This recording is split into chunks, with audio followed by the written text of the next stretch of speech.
নমস্কাৰ বন্ধুসকল, পোনপ্ৰথমে আপোনালোকক দিব্য অসম ইউটিউব চেনেললৈ স্বাগতম জনাইছোঁ। বন্ধুসকল, আপোনালোক সকলোৱে ইতিমধ্যে জ্ঞাত যে আমাৰ সন্মানীয় মুখ্যমন্ত্ৰী ডক্টৰ হিমন্ত বিশ্ব শৰ্মা ডাঙৰীয়াই হওক বা সন্মানীয় শিক্ষামন্ত্ৰী ডক্টৰ ৰণোজ পেগু ডাঙৰীয়াই হওক যে তেওঁ বিভিন্ন সংবাদমেল পাতি তেওঁলোকে বিভিন্ন বিভাগত নিযুক্তি দিবলৈ বিভিন্ন আলোচনা বিলোচনা কৰি থকা দেখা গৈ আছে বৰ্তমান।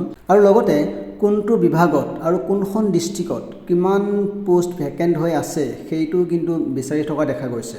ইয়াৰ পৰা এটা কথা অনুমান কৰিব পাৰি যে বন্ধুসকল, যিসকল কেণ্ডিডেটে বা যিসকল বন্ধু বান্ধৱীয়ে বৰ্তমান টেট পাছ কৰি থৈছে তেওঁলোকৰ কাৰণে কিন্তু এটা নতুন বিজ্ঞাপন অতি সোনকালেই প্ৰকাশ পাব লাগে। বন্ধুসকল, আপোনালোকেতো আগৰ পৰাই শুনি আহিছে যে নতুন বিজ্ঞাপন এটা প্ৰকাশ পাব বা টেটৰ ছেকেণ্ড ফেজৰ নিযুক্তি হ'ব বা বিজ্ঞাপন প্ৰকাশ পাব। কিন্তু মূল কথাটো হৈছে এই ছেকেণ্ড ফেজৰ বিজ্ঞাপন বা নতুন বিজ্ঞাপন প্ৰকাশ পাব কেতিয়া?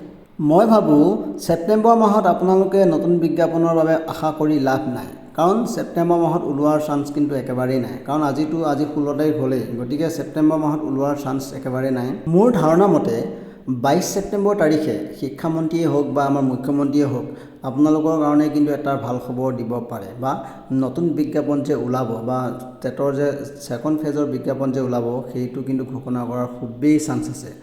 আৰু লগতে নতুন বিজ্ঞাপনটো আপোনালোকৰ ছেপ্টেম্বৰ মাহৰ বিপৰীতে অক্টোবৰ মাজভাগত ওলাব পাৰে, মানে দুৰ্গা পূজাৰ পিছতহে ওলোৱাৰ চান্স আছে, তাৰ আগত কিন্তু ওলোৱাৰ চান্স একেবাৰেই নাই। গতিকে মই আপোনালোকক এটা কথাই কওঁ বন্ধুসকল, চাওক আপোনালোকে আজি ইমান দিন ধৈৰ্য ধৰিছে, ইমান দিন ৱেইট কৰিছে, গতিকে আৰু কেইদিনমান আৰু এটা মাহ আপোনালোকে শান্তিপূৰ্ণভাৱে ধৈৰ্য ধৰক, অলপ ৱেইট কৰক, নিশ্চয় ভাল দিন আহিব, এইটো আপোনালোকে নিশ্চিন্ত হৈ থাকক। কেৱল অলপ শান্তি মনেৰে ধৈৰ্য ধৰক, বেছি নহয়, মাত্ৰ এমাহ ধৈৰ্য ধৰক আপোনালোকে।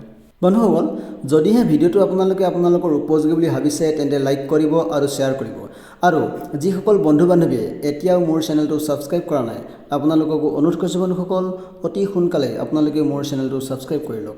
আজিলৈ ইমানতে সমাপ্ত বন্ধুসকল, জয় আই অসম।